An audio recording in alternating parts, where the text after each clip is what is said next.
Hello. There he is. How you doing? I'm good. I'm excited to do a show with you tonight. It's good. I've missed you this week. Yeah, I wish we could do it every night, but we can't. We can't. Too We damn can't busy. watch that many movies. I can. I just can't. I don't have enough to say. Well, I could watch that many movies, but Yeah. but then I wouldn't earn any kind of living, and I would turn into a withered husk because I would starve, and I'd be doing the show from a cardboard box on the street. Stop making fun of my lifestyle choices.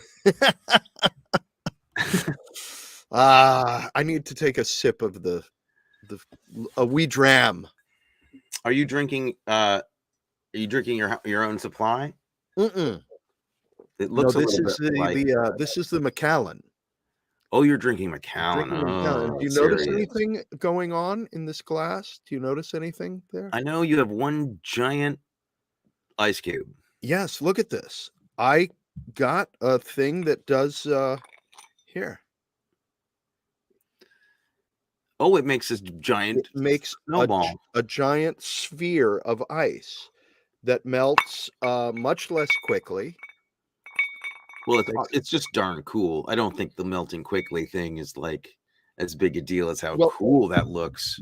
But it doesn't water your drink down as much because it doesn't. It's not a bunch of little cubes that all start melting at once, and so it lasts a lot longer and doesn't water your drink down as much. And it's cool. And you can read your future.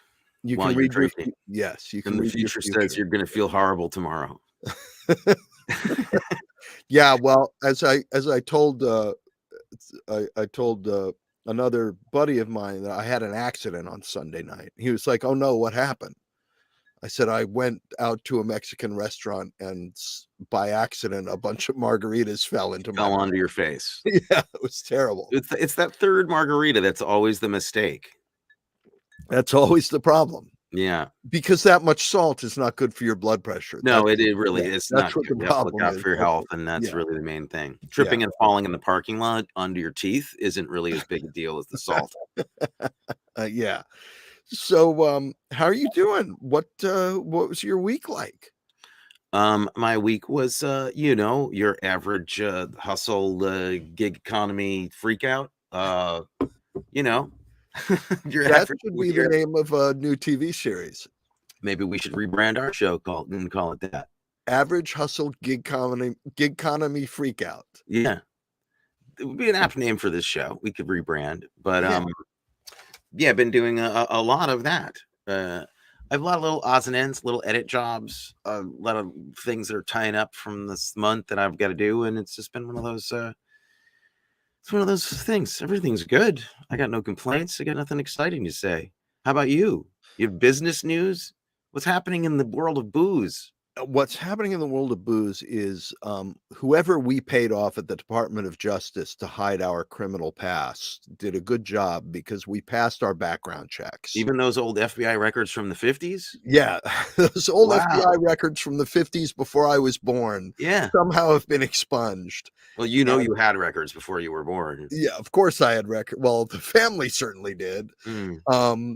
But we heard that we've passed our background checks. Our poster comes down tomorrow, I believe, and tomorrow.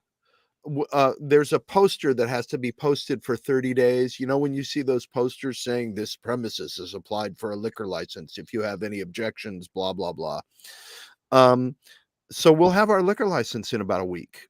Well, that's exciting. And then we're ordering supplies. We'll go into production in 3 or 4 weeks. We'll have our first bottles rolling off the line. Maybe a little longer than that. It might take a little longer to get, all the pieces delivered. Yeah. But we're on our way. Brilliant. You watch anything? Sorry. Go ahead. I have a license to drink alcohol. You do. And I will be supplying it. I'm halfway there. There you go. You see anything other than what we're going to talk about? I did rewatch for my other podcast, Rated P for Paranormal. We watched a movie I adore called Bubba Hotep. I don't know if you've ever seen Bubba Hotep, but I got to revisit that, and it's It's a delight. It's a trashy midnight delight, and I loved it again. Wasn't Bubba Hotep a character in Star Wars? No, maybe in the newfangled Star Wars that I stopped paying attention to 20 years ago, but nah, I don't know. Jabba the Hutt, Boba Fett, No, and Bubba Bubba Hotep. Hotep. You never heard of Bubba Hotep? You never saw Bubba I've Hotep? heard of it. I'm just being stupid, which is, they say you should play to your strengths, so I am.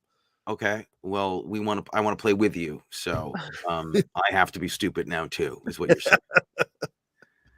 Bubba Hotep, it's a Bruce Campbell movie where he plays Elvis in an old folks home battling a mummy. Oh, now see, I haven't seen this. That old movie. That movie you've seen 1,000 times. Yeah. It's him and Ozzie Davis in an old folks home. And Ozzie Davis plays John F. Kennedy. Or someone who thinks he's John F. Kennedy. It is good Lord. Going to be your favorite thing. I have to see that. I'm very excited. It was a highlight. As maybe was this film we're going to discuss. Yes. I mean, perhaps I'm going to bury the lead, but I'm going to tantalize you by saying perhaps this was also one of the exciting things that happened this week. Yes. I did watch some other things though. Let me guess. Hold on. Shush. Huh. You watched a show called Crabhampton. Crumhorn. Bumbersnatch Road. Something like that. Actually, it's called The Bay. The Bay. The Bay. Doesn't sound like a British cop show, and yet it is. Yeah. Because it takes place in Morecambe or Morecambe. So a bay. What is it? North. Can I ask what it is about the British cop shows that is just up your alley? As a dyed-in-the-wool American noir crime fan, as you are, yes, I'm just curious what it is about the British shows which are so different than that you find. Well, see, there you go. There's this thing with the British shows where there are two divergent strains of the British cop shows. And what you might be thinking of are the cozy, like the ones, Perthhampton Road. Yeah, that's the ones I've seen. There is a whole other strain of British procedural cop shows, dark stuff, that are doing the American police procedural that they do on Law and Order, that they do on the CSI shows, better than we do it. I have seen, actually, I'm kind of kidding you because I have seen a couple of these, and I know there are those two strains. Yeah. And when they're going dark and procedural and really showing, they're really good and incredible actors. We got hooked a while ago on a show called, maybe you saw this show, Wire in the Blood. No, but I keep hearing about it, and maybe that's what I have to watch when I'm done with The Bay. That's real good and really dark. That's some really twisted stuff. Quite good. And then I was watching one called Silent Witness, which is all about, the not morgue, the pathologist, examining the body and solving the crime. And in those, when they're doing the autopsy, it's a naked body on the table being cut up and organs being, it's not like in America where you see the head of the person performing the autopsy and maybe there's a little blood on the glove. You see a naked person on the table and they're pulling their lungs out and examining them. It's pretty brutal. When you say naked, are they a naked actor or are they naked dummy? A naked actor. I might have to get into some of these British crime shows. Yeah, there you go. Wow, it sounds exciting. Oh, yeah. And then I watched an American action film called Boss Level. I've not heard of it. Sort of a video game. Frank Grillo plays a guy who wakes up every morning and is killed. Like people are out to kill him. And he has to go through the day. Each day he can maybe get a little further before the people who are out to kill him because he's repeating the day and he can sort of figure out what to do, but they always end up killing him. So it's kind of like Russian Doll, but with a guy. Yeah. Mafia guy. Okay. And Naomi Watts is in it. Michelle Yeoh. Oh, I'm seeing it now. I'm seeing it. Ken Jeong. Well, No, maybe okay. not, because the final person starring in it is the late great Mel Gibson, um, Well, he's not who gonna stop me from seeing he can't stop me from seeing a movie. well, he probably could if he actually wanted to. If he wanted to show up and say, "You're not gonna see that movie," he might be able to stop both of us. He's gotta be 20 years older than me, though, at this point. Yeah. But, so that was interesting, and it was fu it's a comic book. It's a comic book of a movie, That's but it okay. was fun. That's fine.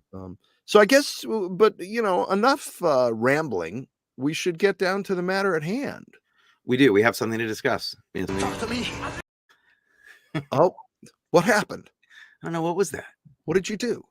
I didn't touch it. Oh, you Oh, must have a new app or something. We have lost control of our show. Do you have a new app that you're No, I'm not touching my here, watch. I'm not touching my computer. I'm not either. If you ask me, he's nuts. That's what the doctors say. Why are those clips playing? I don't understand. That's You know what it is? weird. You know what it must be? What's going on? It must be those new people we have working on the show with us. What? They started already? They started today Oh, wow. I had the dates mixed up. So we have producers and help on the show right now. on the show. You've met them though, but maybe we should introduce our audience to them. I guess so. We're kind of behind the 8 ball here. Isn't that embarrassing? We actually talked about them a little bit last week because we were talking about Alexis and Sophia Rosinski, 2 extraordinary young filmmakers who we have gotten to know, and their friend Elia, who is also joining us. He's a tech wizard, and they're going to give us And a YouTube presence to be yes, reckoned with. yeah, and let's bring them on and introduce them. We've got Here we go. oh my God, they're bringing themselves on. I didn't even have to do anything because they've got access to the back end. People, I don't know if you can feel the different energy in this show today already. It's running like clockwork. It is incredible how smoothly this is going. Yeah. So All this thanks is to you guys. we've Thank got you. Elia, Sophia, and Alexis joining us. They're going to be pumping up our social media presence, building the audience, running comments, throwing clips in. Why don't you guys doing research? say hello? Hello. Hello. Thank you for having us. Are you kidding me? We're so excited to have you here. We're very lucky here. Maybe things will finally go right for us. Well, No I mean, pressure. David's still No young. pressure at all. But there's a lot riding on this. Yeah. You got to keep this moving, guys. If we don't become household names, it's all on you. So if I or Matthew go up and freak out and like start just not knowing what to say, we should come up with some kind of a safe word. And maybe we can do that after the show. So I'll say like pizza. And if I say pizza, although I might say that at another time. So we come up with a better word. But if I say that word, you just start playing a clip. You come on with information and news because I might just completely blank out here. Yeah. Like Hufflepuff. I think Hufflepuff is a word you would probably never say. I might if I was describing one of the shows you watch. Oh, No, that wasn't the diss. Come on. yeah. A little tension between you two, huh? Shut up. Yes, that's Yes. right. See what's going to start happening now? Oh, we've upped the game. We've gotten a new intensity level going on. in Yes, this show. we're going to be interrupted with relevant things that will make us more interesting than we could possibly be on our own. It's really exciting to have you here. Thank you all for all that you've done already and all that I know that you're going to do. I do want to mention to Elia, and maybe even while we're doing the show, because he's such a tech genius, he'll be able to find this clip because it's something that I thought was noteworthy. That the very first time we meet our hero, Rutger Hauer, there is a crotch grab shot. in my notes. That was The first thing he does in the first movie thing we see is him. adjust himself in the pants. What is going on? And I was very confused by that. because I'm used to seeing, the cop, we introduce a character without seeing their face. We see them putting on their boots and sliding a knife into the boot, and then clipping a gun to the belt, and then another gun to the ankle, and then the sword going down the back. No, when he's getting dressed, the first thing we see is him adjusting himself. In close up. They cut away. What is going on here? Well, I mean, for me, it was an indication of the ride we were going to be on. I was like, yeah, okay, great. Thanks for letting me know early.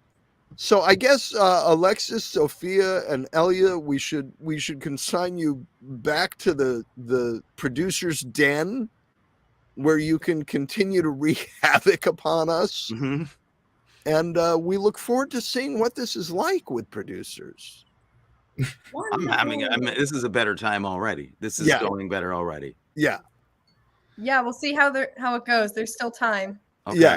All right. This is awesome. All right. Like I said, it's just super, super important. So that's all. That's all. It's just crucial that we get it perfect. But no pressure. There's no pressure about that at all. We'll see you guys after the show when we do the debrief. All right. It looks like we have a comment of some kind. Somebody made a comment. I wonder what they said. This is fun. Oh, someone said this is fun. That's great. All right. I agree. Awesome. I couldn't agree more. So do you want to give us the rundown on tonight's movie? Do I want to give you the rundown? Yeah. Sure. I mean, I can just, give you a brief synopsis of what we're dealing with. Well, I mean, not me. I saw the movie, so I don't need, but the people listening might need a synopsis. Okay, agreed. This is a 1992 split. Actually, I saw the movie and I still need a synopsis. So apparently, would you like me to do this or not? I really just want to get. I'll just sit here and drink. Tonight we are discussing 1992's action adventure comedy, starring Rutger Hauer, Kim Cattrall, and not a bevy, but a grouping of fine British actors, UK actors. Not a bevy, but an interesting grouping. So I'm just going to read what they have here on the old IMDb page as a synopsis, because I'll get lost in the weeds. In a flooded future London, Detective Harley Stone hunts a serial killer who murdered his partner and has haunted him ever since. He soon discovers what he is hunting might not be human. There you go. Accurate description. Yeah. They don't really explain the tone or quality of this or that. Really, it's as much of a kind of a buddy cop movie as it is a lone cop movie, because it's really a buddy picture. Yes. You'd have to agree on that, right? Yeah, absolutely. Did I do a good job? You did an excellent job. I want to start off talking about the style of this movie, because there was something, not the style, but the I guess I would say the energy with which everybody approached it. And what the only thing I kept thinking about, I did a show here in LA. I did one episode in LA in 1996, I think, of a show called LA Heat, which was a syndicated cop show. Direct. I thought that was La Heat. I thought that was La Heat. Yeah, La Heat, basically. And this show was what it was there was a film production company called PM Entertainment that made a bunch of direct-to-video action movies. The kind of action movie that would say starring Michael Nouri on the box, but Michael Nouri was actually only in 3 minutes of it. Right. Yeah. And everybody else was people you hadn't heard of. Michael Nouri was big in Portugal that week for some reason. And so, And this company, the executives of this company realized at some point that they had tons of footage of car chases and fights and buildings blowing up. Right. And they thought to themselves, we could write a TV series around action sequences that we already have in these direct-to-video movies, and we could shoot an episode in like 4 days because we don't have to shoot the stunts and the action Right. sequences. Yeah. So they wrote the episodes around footage they already had. It's But pretty when you're shooting fantastic. it results in things like you've cast an actor who doesn't look like the actor who's driving the car, so the actor has to wear a wig through the entire a bad wig through Mhm. the entire episode. And I did an episode of this show called Cop, and the episode was called Cop Star. And I played a producer for a news show, a news reality show in LA, who was going to be riding around with the cops for the week, showing what it's really like. And the writing was so bad, and the actors on the show, everybody knew that the writing was so bad and that the situation was preposterous. So it gave you the freedom to do absolutely whatever you wanted to do in any scene, and nobody would ever say anything to you about it or give you any direction. So there was a sequence where I was talking to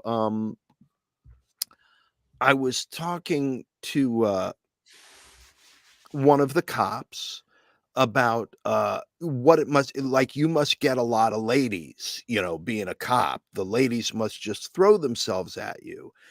And it had me saying some sort of exclamation, and the way the exclamation was written was AEIAOU or something like that. And I turned to one of the actors who was playing one of the cops, one of the series regulars, and I said, how do you think that's pronounced? AEAIOU. And he looked at me, he said, I have absolutely no idea. I said, okay, well then I think I'm just going to pronounce it the way it's spelled. I'm just going to say that. And I did. So in the scene, I go, and how about the ladies? AEAIOU.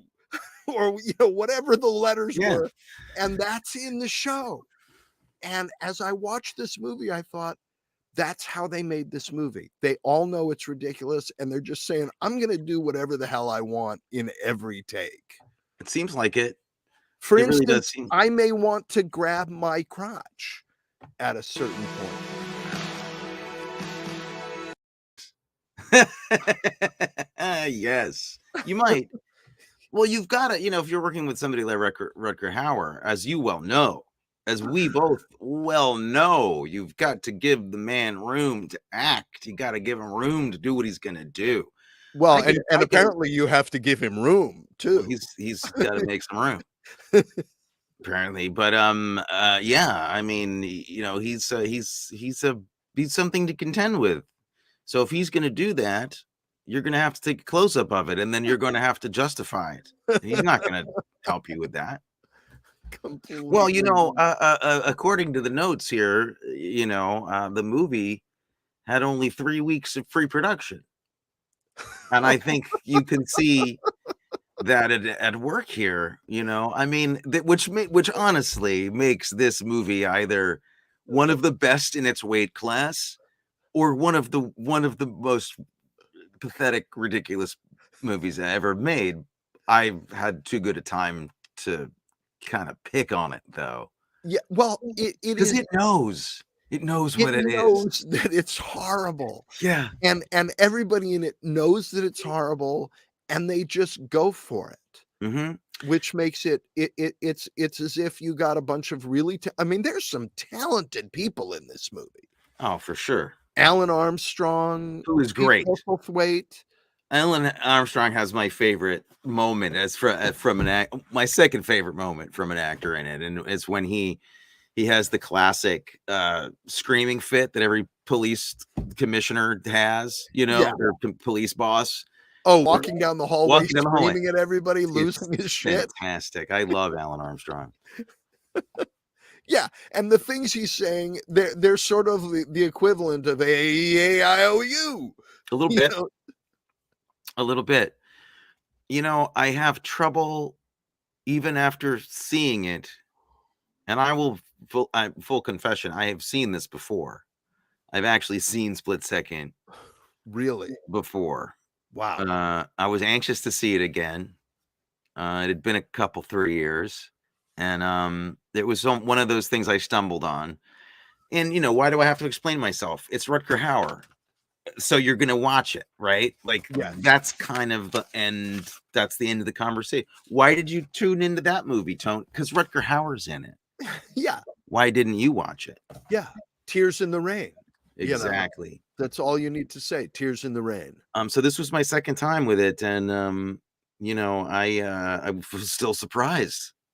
I was just as surprised this time.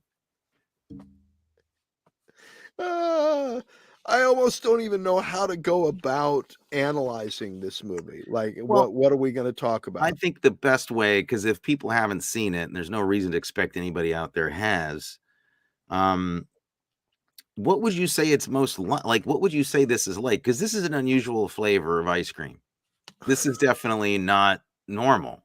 This is a strange hybrid because it is as bad as any straight to video like $3 action movie that you're gonna find. Like it's really truly pretty bad in some ways. In some ways it's fantastic, but the cast, you're kind of surprised that you're gonna see Rutger Hauer and Kim Cattrall and Pete Postlethwaite particularly, and Alun Armstrong in a movie that's like this. When did they say yes?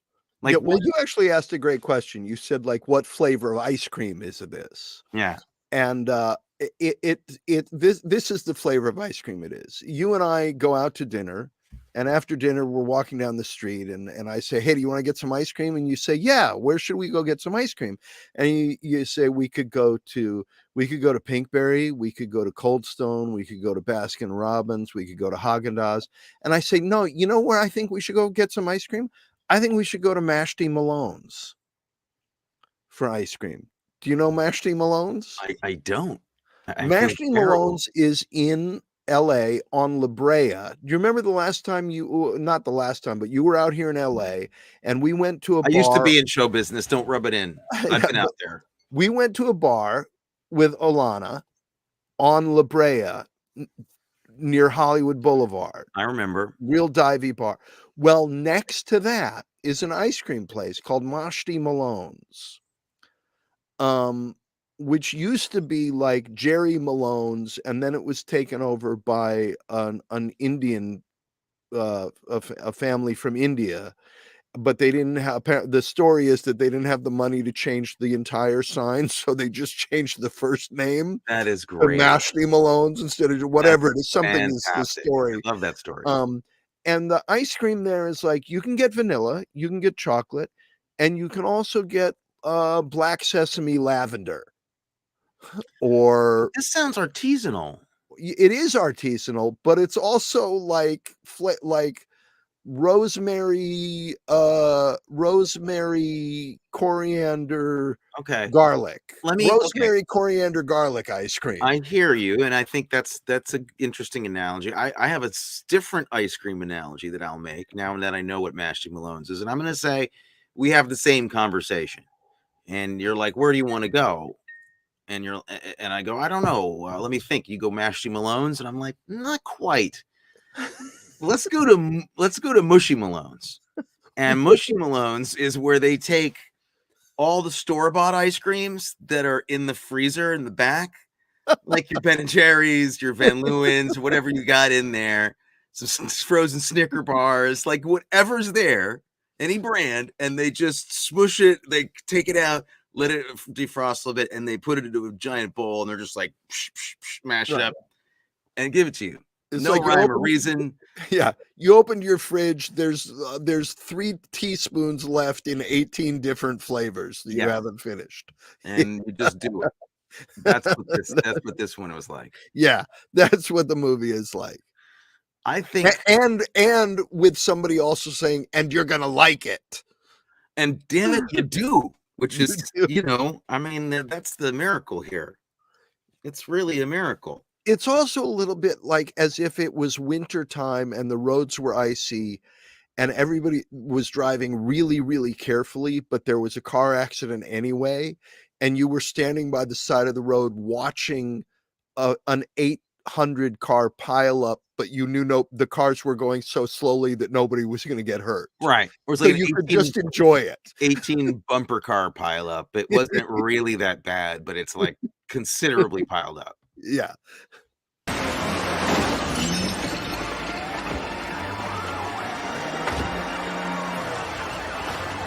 Sorry. I love their Okay. relationship. You know what? Having producers is the best. I'm already agreeing to sign on to another season with you based Because on how this is going. Yeah, we didn't plan that. There was no planning of talking about car accidents in that clip coming up. Fantastic. This is What it obviously really means is that there are people now behind the scenes doing actual things, really doing things. actually putting effort into the show. Yes. Okay. Yes. There you go. Okay. So talking points. Let's see. Can we? Because I think this is such a specific kind of movie. Like, do you have any other movies you can think of that are like this? I mean, what is this flavor? Are there other films that do similar things here? I couldn't think. I kept saying to myself, I've never seen anything quite like this. I feel like there's a little Sam Raimi in here. Like there's a little bit of that kind of Bruce Campbell kind of comedy where it's violent, it's rough. They're referencing action and sci-fi and thriller stuff, but it's actually a comedy. Yeah. 'Cause they had to know this. They were going towards comedy in the script. I mean, it wasn't just that. I think that they realized that they weren't making a good movie, so then just decided to be ridiculous. Like the comedy and the ridiculousness is actually kind of baked in, which is what's unusual about it to me. Except it is, but the only thing that makes me question that a little bit, as opposed to that, it feels a little bit to me like somebody was trying to that there were one or two people who were trying to make a really seriously good movie, and they really didn't know what they were doing, and so there was a complete mutiny. There's a little bit of that feeling about it too. It's And the possible. only thing that makes me think that is the fact that the director kind of had a nervous breakdown and couldn't finish making the movie. Yeah, I think it's clear. This looks like a nightmare to work on. This looked like a really rough shoot. It really did. It's raining. It's wet. Raining and wet with a small budget is a bad combo because that's when you think you're going to get electrocuted, and when you might on a set like that, there's water everywhere. It was probably very dangerous. Yeah, and they actually use that in the movie. Actually, everybody yeah. almost gets electrocuted at one But point. what I'm saying is that, I mean, I agree with you. I think that was going on here. I think you can kind of see it going on with the actors, like deciding, like, let's just have fun because I don't know what this is. Yeah, But there are things in the script that are notably ridiculous. They are lampooning, the action hero kind of consciously in this. yeah. I think the fact that he eats chocolate all the time and coffee, and his home life is actually very funny because he lives in the most decrepit rundown apartment ever with a motorcycle in it, and And wakes up from a nap with a pigeon on his head. Yeah, I mean there is ribaldry comedy galore here, and they knew it. I have a feeling they knew it also because of casting Kim Cattrall, who to me is here partly because of Big Trouble in Little China, which was and she was known as a kind of a comedic action actress. Was that before this, Big Trouble in Little China? Yeah. You don't have to look that up. You do not. You know why you don't have to look that up? Because I've seen it. Well, also because we have producers who are on the job right now. Oh, well, then they can certainly tell me if I'm wrong, but I can guarantee you Big Trouble in Little China came out before this. Before 92, I think you're right. I think it did. But the answer should be coming soon. And if it's not coming soon, they're all fired. No, This is not going really. now. It's starting to go badly. What did I say? It just had to be perfect. That's all I said. And Has to now, be perfect every time. so I think that It came out in 86. So you are correct, sir. I'm correct. Yeah. Yeah. So I think they're kind of nodding to that. And let's say let's start this conversation, this part of the conversation, by saying there are some wonderful actors in this movie, some well-cast actors who are having a lot of fun. We mentioned Alun Armstrong, Pete Postlethwaite, not his best moment in film, but still interesting to see him. I don't think he knew what was happening. It looked like he was confused. I think he was confused Yeah. as to what movie he was Yeah, cast I in. think he had just come off doing like Troilus and Cressida and was confused as to where he was. Yeah, because he's And brilliant. he's fantastic. And then we have, out of nowhere, out of the ether, out of time past, an actor shows up at the end of this movie that you can't really believe you're seeing. I didn't think he was still alive when they made this movie. Did you think Michael J. Pollard was still alive in 1992? I didn't think he was alive in 1961 when he was still working. Well, he may not have known it, but I did. Michael J. Pollard, not even his last movie. He kept working after this. Yeah. If you don't know who he is, I can't help you. You just have to go Wow. experience him and look him up. He died in 2019. Isn't that crazy? That's nuts. He must have been quite old, but Michael J. Pollard, he almost steals the movie. Like when he shows up in this, he's so crazy and genuine and sly and funny. Yeah. That he kind of steals it. Wasn't he in Enter Laughing with Dad? He was.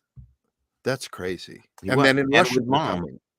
Yeah. And with Mom. But, not Mom. Fan of the show. Fan of the show, Mom. Worked with Michael J. Pollard on Broadway with Pops. Yeah.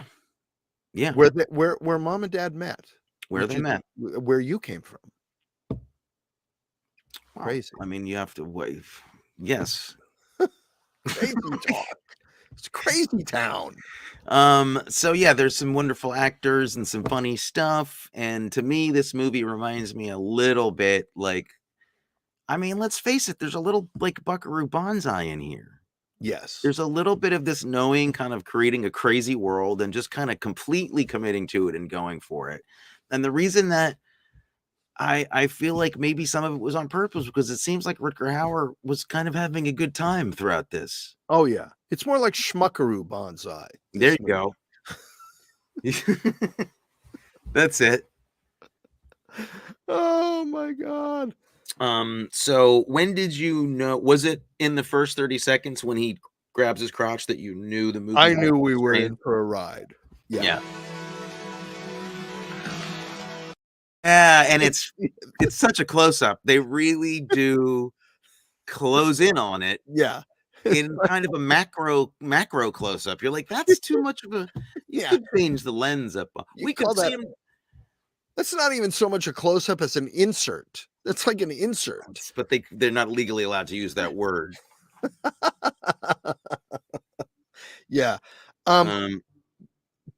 Did you notice that in the credits, I think it's in the credits, that there's a song that is used in the movie, Knights in White Satin, but I believe they spell it in the credits Knight.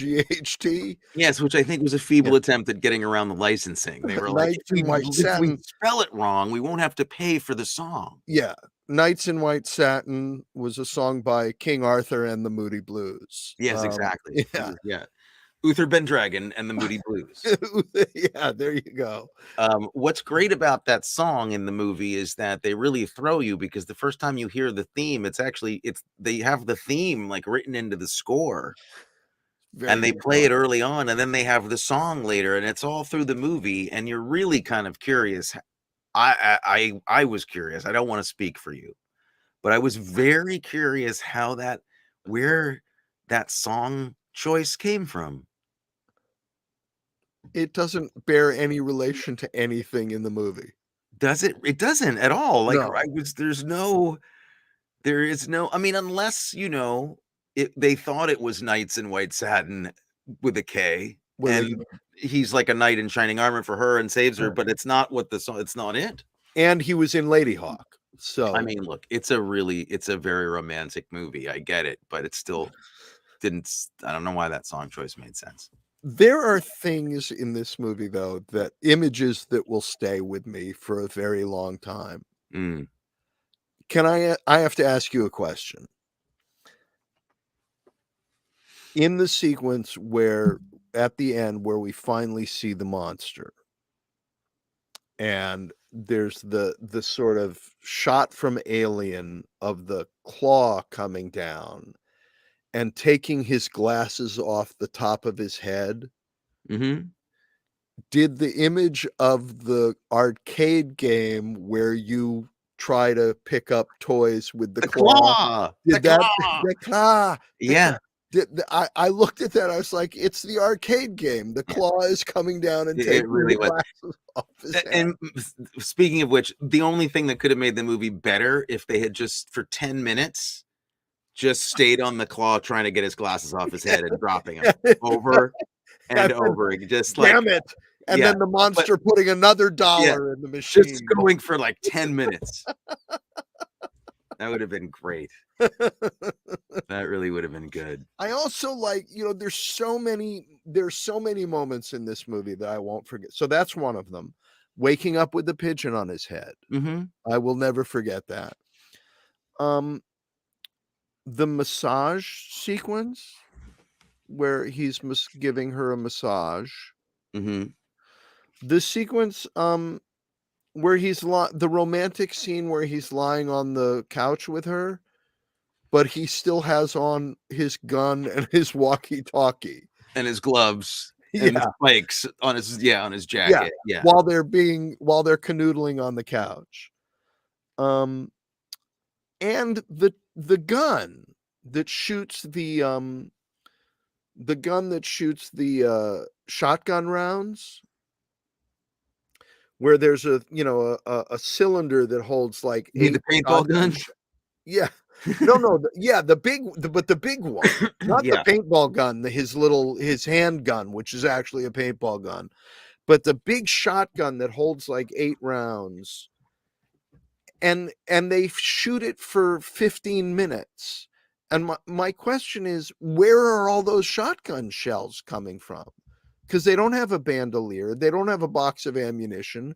There's nowhere to keep all those. Oh, I figure I gave it. It's a future-based movie. I mean, I assumed there was sci-fi tech in some of those guns. It was like a little bit in the future, like Blade Runner wasn't like space opera. It was a little in the future, and his gun was different a little bit. I think they were riffing on that. Okay, and they're also very much referencing, I think, as much as you could reference Blade Runner with 3 weeks of pre-production, they're referencing Blade Runner. I mean, I really feel like they did that in every case. They were like, Blade Runner didn't. Well, it's funny because Blade Runner wasn't a hit, so somebody liked Blade Runner a lot. I guess by 92 or 3, it had become more of a hit. So that would make sense that they were trying to remake Blade Runner. Interestingly, now putting Rutger Hauer in the hero role, right? And you had the same rainy kind of sci-fi, rainy dystopian futuristic city, dripping and moldy and rainy all the time, and that was all very Blade Runner. Him hunting for this killer through the new wave nightclubs of the future, where people had crazy hair and chains on their ears and all kinds of stuff. And did you in the nightclub sequence, did that bring back memories of the reverse nightclub sequence where actually it's Rutger Hauer is the one who's being hunted from Nighthawk? It was a little bit like Nighthawks. It was, yeah. I have to though commend them because they actually managed to put more strippers inappropriately in this movie than in Nighthawks, and the cutting to the strippers occasionally was really threw me. I found that to be distracting from the action. And the crowds in this movie were the strangest crowds I've ever like every scene. It's like, you know what would make this scene better is if we have a huge crowd of people being held back. Was there ever really a huge crowd of anybody though? Well, There there were were, like 30 people at most in some yeah, of these shots. but I think they were trying to make it look like a big crowd of They barely got there. onlookers. They barely got there. Friend nice. of the show, friend and fan of the show, Peter Stray, Yeah. has a favorite line, which is when they reconnect, when he reconnects with the woman who we should say is the wife of his dead partner. The woman by which you mean Kim Cattrall playing the Kim character Cattrall. Michelle Yeah. McLean. When they reconnect for the first time, Yes. she says, "I miss him too. How about some coffee?" Mhm. Yeah. They're Like, they're so over her dead husband and his dead partner. well, they're so over it that it was as if it never really bothered them to begin with. It Yeah. really is pretty funny. And yet it's the driving force for him trying to catch this monster because the monster killed his partner. But it didn't bother him so much that he won't At the sleep. time, no. No, he sees his partner disappear in a flashback and nearly die, and he turns around and he's like, "Bob, where are you, Bob?" Trying to do a Rutger Hauer impersonation, which is really just him trying to impersonate me. Nice, like things we liked. Loved the blowtorch cigar lighter. Thought that was cute. Oh, yes. I liked his chocolate fixation. There were a lot of disgusting things in this movie. You mean like the heart in the refrigerator? Yeah, there was some disgusting things. I mean, I think it's a surprise when you see the first victim, who is this club goer, maybe stripper, dancer at the club, who he finds in the bathroom having just had her heart ripped out. And I was kind of surprised that they were going kind of gruesome. I didn't think they were going to do that. I thought they were going to hide the gore a little bit like they do in a lot of American movies. Right. But they didn't. And that was kind of interesting. And then he proceeds to go back to the crime scene and lie on the bathroom floor in her blood. Don't move or I'll blow your head off. Yeah. You mean like that? Just like that. Like, what? Why would he do that? What are you going to learn about the case from lying where the dead person was thrown down onto the ground? He has a psychic connection with the monster. Which I'd like to talk to you about. Okay. What the hell? What the hell is that all about? Because the monster scratched him. That's why they have because the monster scratched him and got some of his DNA, so they have a psychic connection. Didn't he scratch him after he starts to? I thought that happened after. No, that happened back when his partner was killed. Okay, But we never see it, I don't think. I thought that for some reason we were supposed to think that it happened like at the nightclub, like as the thing brushed by. No, because it's all scarred. It's old scars that are revealed. Oh, I couldn't look at it, Matthew. It was too disgusting. Psychic wounds. Well, one of our producers is pointing out something that is, I think, very British. That there's a Lady Macbeth reference in the movie with Washing Kim her Cattrall trying to wash the out damn spot. Yeah, that's really where you can tell this film is made by important British people.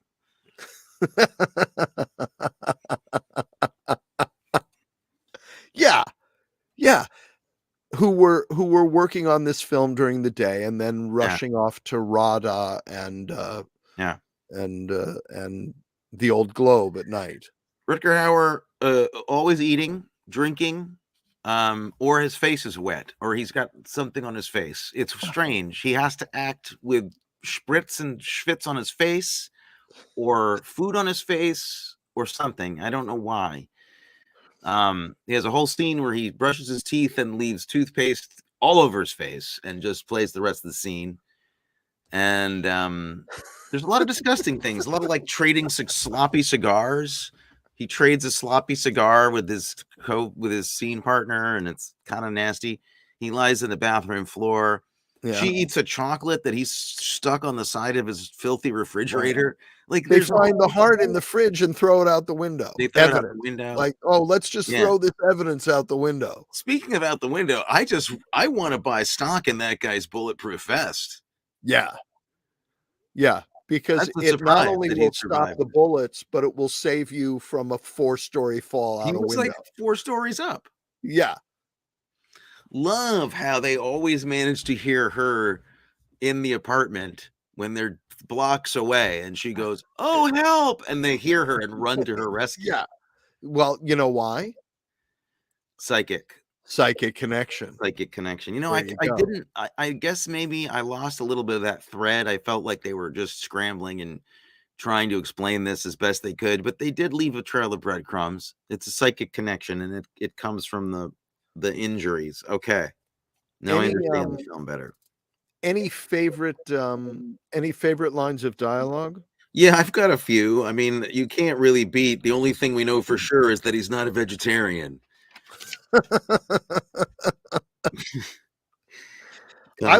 Don't think everybody's not going to hear about this stone, because they are. That's a great line. And stone, for Christ's sakes, it bit me. Don't worry about it. Excuse me. I think our producers have some good lines of dialogue. You look very pretty. You look like shit. Her first introduction is he goes, "Michelle," and she goes, "No, King Kong." Am I missing? I saw King Kong. I saw that movie. I'm trying to remember. No, can't figure it out.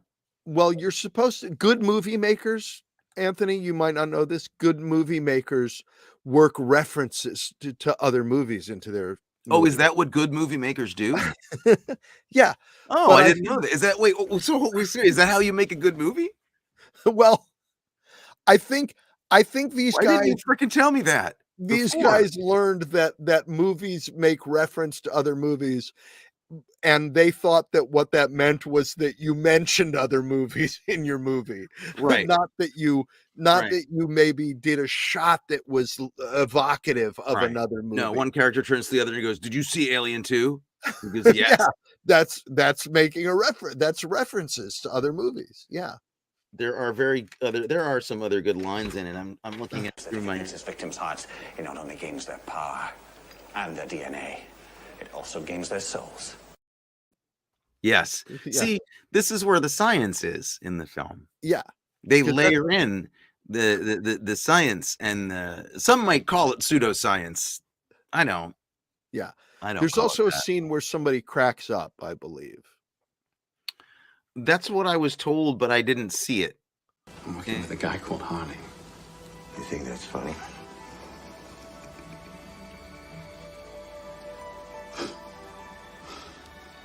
What's so great about Dick Durkin?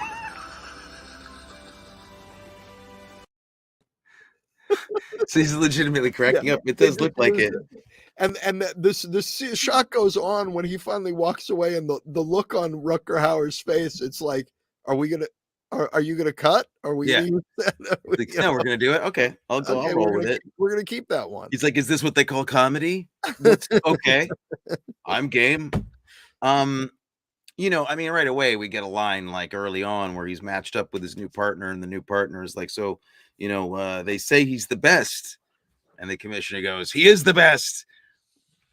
It's just the classic line that you have to have in every single one of these movies. They're always the best, Matthew. And that's what I miss about the time where we were young men, is that everybody in a movie was the best at what they did. He's the best cop. He's the best gunfighter. Well, what would you do for a double feature with this movie? Well, that's a very interesting question. And I have a couple of answers. I think that the movie that it most reminds me of is a movie called Kamikaze '89. I don't know if you ever saw that. No. It's a Fassbinder movie. Well, it's that he didn't direct it, but Rainer Werner Fassbinder stars in a crazy dystopian sci-fi comedy action thriller from Germany made in the 80s called Kamikaze '89, which is a movie I really love. It's kind of a weird art movie version of this, but there's a lot of the same DNA, and he plays a similar cop who's kind of like disgusting, and he's supposed to be super cool, but he's really not. He's not, because he's really just kind of slovenly, and he eats all the time, and he thinks he's amazing, and he wears leopard skin articles of clothing. It's a great one. I would see it with Kamikaze '89, or the movie that this apparently inspired, which is interesting, Seven. Apparently this movie was, the look of it was kind of inspiring to Fincher before he made Seven. And I can see why. I think this is actually pretty cool looking movie for the budget. I think they actually did a nice job with the lighting and the camera work for the most part. It looks pretty great.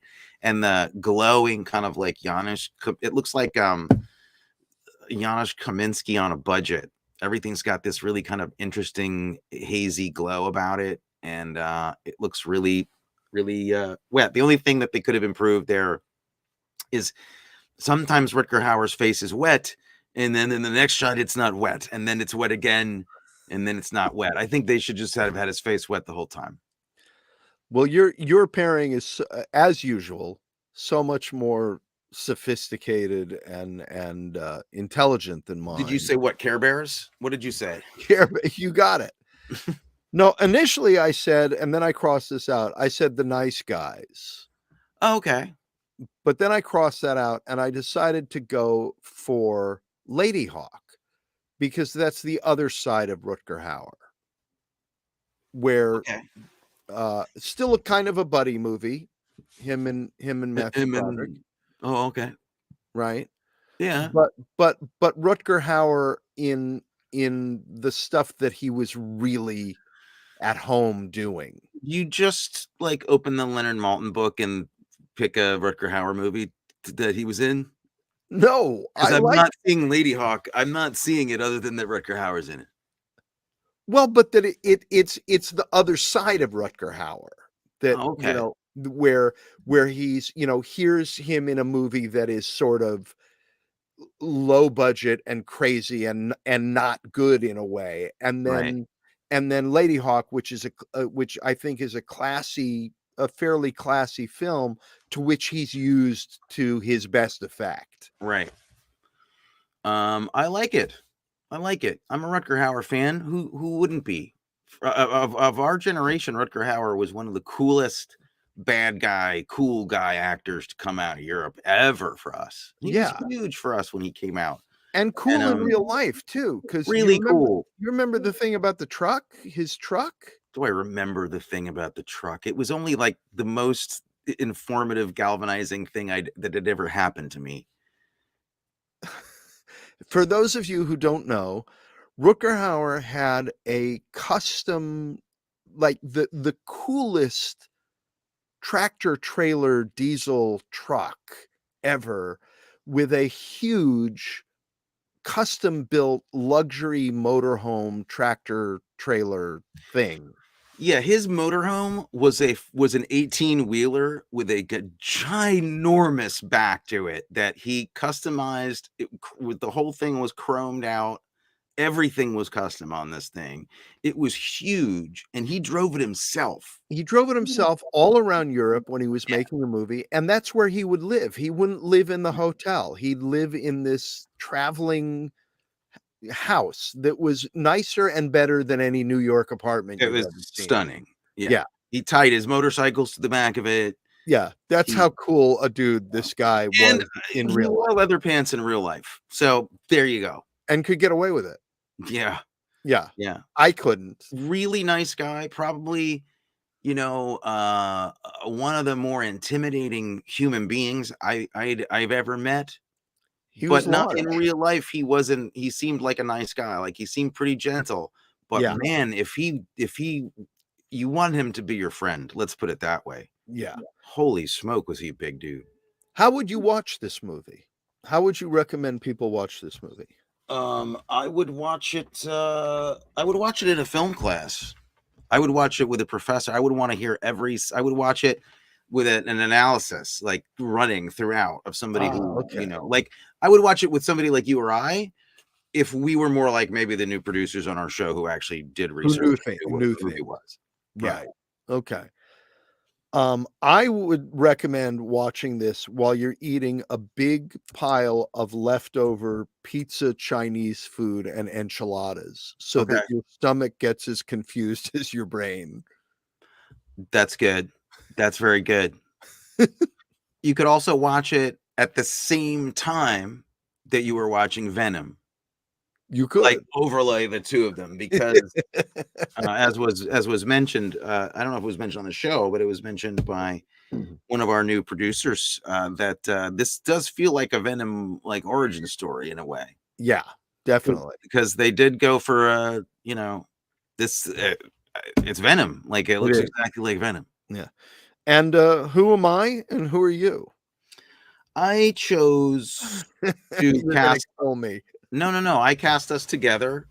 I believe that this is what I think anyway. I think we are the two medics that are putting the one of the new dead victims into the ambulance, and you say his chest was ripped open, and I say he must have used a hatchet. We're better than that. It's in England, though. We don't have a reputation there. That's true. We don't have a reputation there. I gave us much more credit than that. Really? Yeah. What did you give us? I made myself his partner. What? You're Alistair Duncan. Okay. And you're Michael J. Pollard. A little tension between you two, huh? Oh, shut up. Little tension between us now. Yeah. So I you gave yourself the handsome leading role part. No. And I get to be the strange, weird guy that lives in a tunnel that may be homeless in real life. I didn't mean it that way.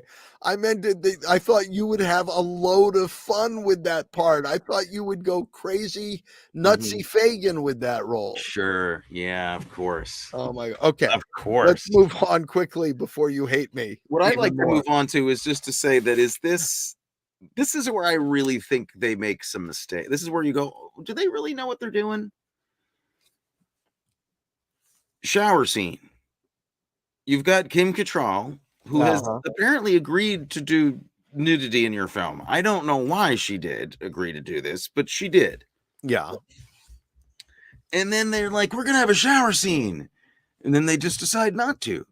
And they realize, they just wanted to show her in the shower. There is literally no plot revolving even around her getting attacked in the show. You think maybe she's going to get attacked. No, I've never really seen a more gratuitous shower scene with a more well-known actor in it, really ever. Yeah, pretty. Did you notice her hair? The thing with her. I did. Apparently, she'd just come off of Star Trek. Star Trek. Yeah. She had to. Yeah. So that was fun. People make a big deal of that hair in this movie. I figured she was just kind of like London mod, like post-punk girl. Yeah. I bought it. Yeah. How would you recast it? Well, I only did the two leads, the two guys. Okay, I did a few more. But my choices were, I think Tom Hardy is the way to go for the Rutger Hauer role. And with a nod to Venom in the same way that Rutger Hauer's a nod to Blade Runner, and this would be kind of an interesting double blind nod. Then I'm going to go for Kumail Nanjiani as Alistair Duncan. I don't know who that is because I'm an idiot. You said it. I didn't. In the future, just because it's a live show, you might just go, "Great, that'd be great." Because I won't question you. I'll never go like, "Do you know who that is?" No, I won't. So you don't have to say that you don't know. That's okay. I'm going to take that advice. I'm going to nod knowingly in the future You're like, when I don't know what you're talking very about. good. Oh, yes. Yes. Camille Nanjiani. Yes. You probably do know him. You just maybe not picturing his name. Did you ever see a movie called The Big Sick? No. Well, he's also been on a lot of other things, and he's a pretty big star. Okay. And very good. I had Benicio del Toro. Interesting. And he's Jason, the second time. It's the second time you've cast Benicio. Oh, it is? Yeah. Just so you know. You right. guys have a thing together? You got a thing going on with him or something? A little bit, yeah. Are you his agent now? What's happening? Someone's asking for more clips. Somebody wants to see more clips. But first, before more clips, Jason Segel as the partner. Good. Okay. Benicio del Toro, Jason Segel. Kristen Wiig as the lady. She's great. I love that idea. Stephen Root as the captain. Okay. Love it. And Adam Driver as Michael J. Pollard. Who's Adam Driver? Adam Driver? Kidding. No, I know who Adam Driver is. Sorry. I had a moment of panic. This isn't funny. I'm not laughing. And this is why we have producers. I am so excited. This is going great. Yeah, I don't know. Do you have anything else? I mean, I don't have anything else. I know what is interesting about this movie, though, it must be said, is it's a global warming movie from 1992. Yeah. That's an early reference to global warming, really, like really early. And if people had just paid attention, right? If they had paid more attention to this movie, we wouldn't be in this mess that we're in now. No, and we'd have people adjusting their trousers in the beginnings of films all the time, because that would be the reference. I'm going to do that in my movies now, and then they'll be like, why did you do that? I'm like, it's a reference because I made good movies.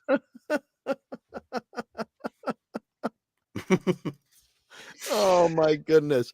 You know what we haven't done? We have not figured out what we're doing next month or next show. Oh no. It's just gonna, well, you know what?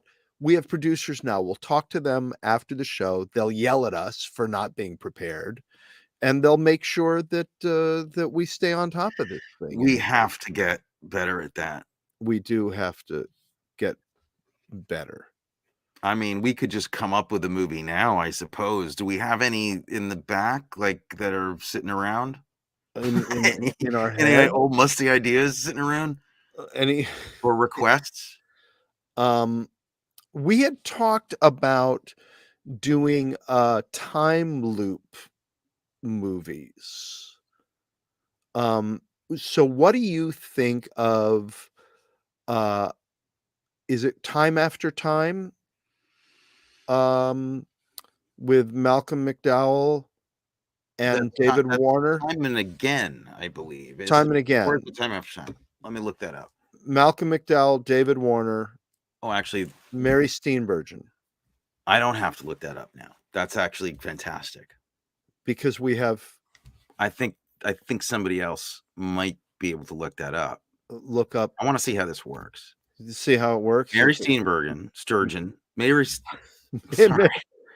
Sturgeonbergen. Maury Steen Sturgeon. Time After 1979's Time After Time. I think that's what we should do. Okay. That's a fun movie. That's not a time loop movie, is it? No. It's a time travel movie. Time travel movie. There's no looping. There's no loop. But we want to do a run of time travel films Let's do a run of time travel movies. I love it. That sounds great. We start with Time After Time from 1979. Malcolm McDowell, Mary Steenburgen, and David Warner. Love it. All right. So, tune in for a show that's going to be so much better now because we have real producers. You can feel the energy and the excitement. The excitement in the air. And we will see you next week. I'm bleeding.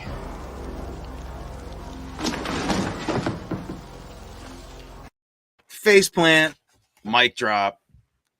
Good night. Good night, everybody.